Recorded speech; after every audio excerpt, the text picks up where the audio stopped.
Hey everybody, welcome to Buddyfight News Corner. This is today's announcer, Masud from Team Horizon, and I'm bringing you the deck profile for Dark Heroes, also called Adorable Shadow Justice. They're the dankiest. Well, I wouldn't call them the dankiest. This is the deck list that I used to make top 8 at the most recent Buddyfight Dynasty Cup. Here recently, held at Superstar Card Gaming. Mad shout out to Justin G and all of his crew running that tournament, as well as to Team Mango, who really helped with organizing and putting that on. So I guess we'll jump right in. Obviously, my buddy is Schwartz SD. I have an English copy and a Japanese copy because rules. Alright, so we'll jump into the monster count first. My Omni Lords, I got one Countdown of Distant Days and one Burn Nova. Burn Nova can be quite amazing when he works, and you generate more than enough gauge to make him really just work really well. But yeah. Countdown Distant Days interacts well with the deck because it bounces and helps getting off multiple swings. My zeros, I got 4 copies of Noble of Darkness Kill Knight. Discarding it sets off the discard engine, robbing your opponent of resources, giving you more resources. Also, it's another thing to attack with, help with pushing over high power monsters and pushing in that extra crit of damage.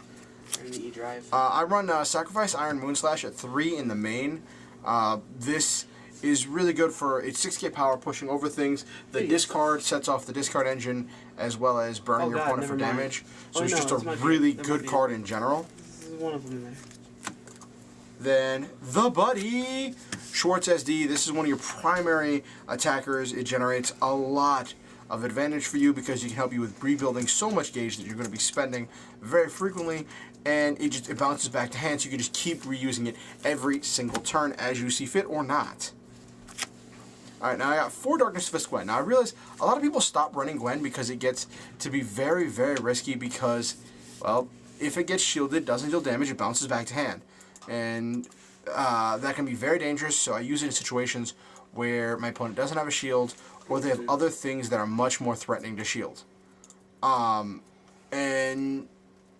that is what it is. I also run a spell in the deck to help push around that. Now that's enough for my size 1s. Now we're jumping up to my size 2s. I run 4 Violet Valor Lord Crow. It's a size 2, 2 critical, 6k power, builds a gauge for free when you call it, and it blows itself up to get itself off of the field. And then I run 2 copies of Shadow Hero Schwartz. At the end, I'm going to talk about changes I make to the deck, and this lineup is actually one of the biggest things I'm going to be changing before New York. Alright, now, of course, key card in the deck, now that we're done with the monsters.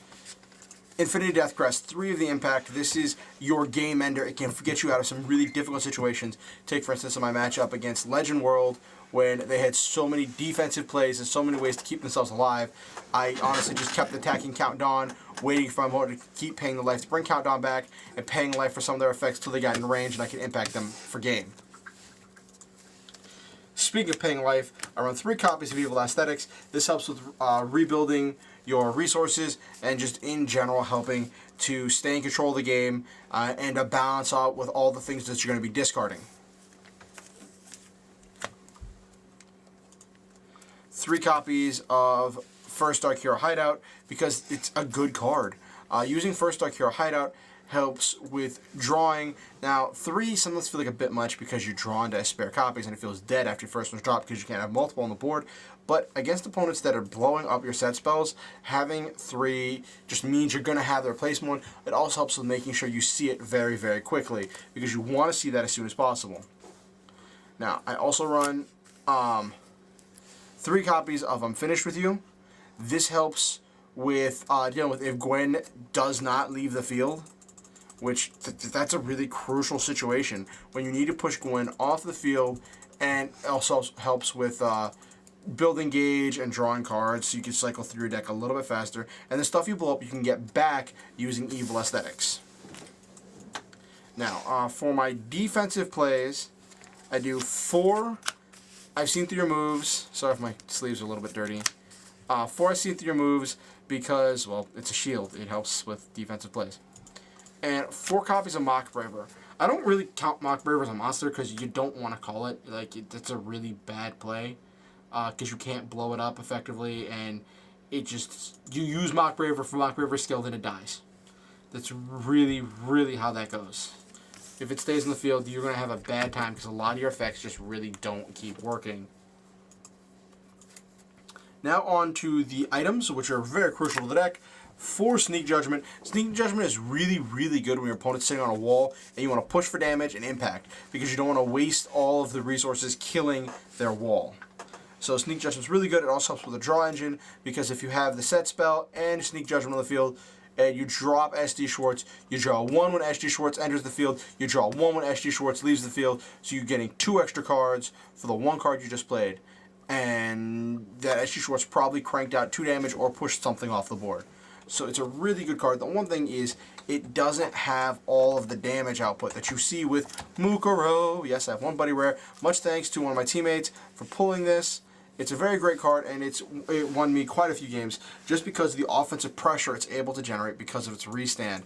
The condition, obviously, is I have no monsters, which is why you're not really going to call Mock Raver unless you can get it off the board because it slows everything down. Now that we've gone over the main deck, we're going to jump over to the side deck. I side 3 copies of Shadow Hero Weiss because just having to pay a gauge to play it can slow you down and be very difficult. Its 3k power is very low, but the 2 crit is very nice. It helps with, getting items off the board. It's great in the mirror match, and it's just a general all-around good card. And, who doesn't love all those guns? Well, all those bullets, at least. 3 copies of Nameless Assassin because it helps with dealing with the high soul decks in the Ancient World matchup, which I didn't actually see at Dynasty Cup, but in the Ancient World matchup, it helps with getting stuff out of the soul.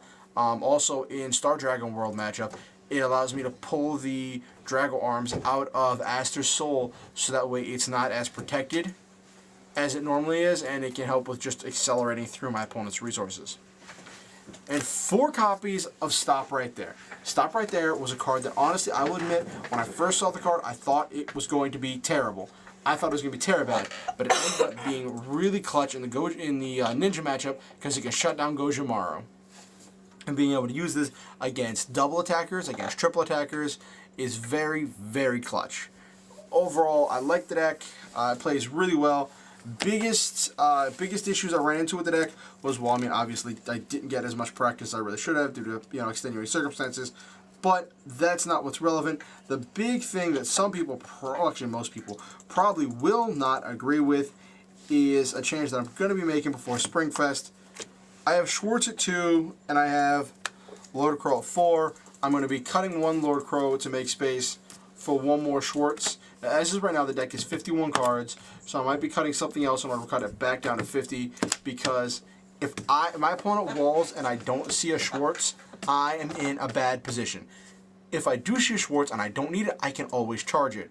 So Schwartz is just a really, really good thing to have, even if you're not always calling it, just to hang on to for when you need to deal with a Death Mode Eye. Because Death Mode Eye is scary, but if you can pop a Death Mode Eye before your opponent is in a position to really capitalize, you can do really, really well.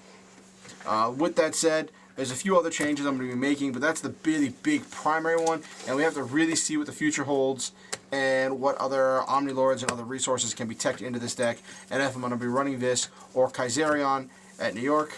But now that that's all said and done, this is Negamuzu with Adorable Shadow Justice. Peace.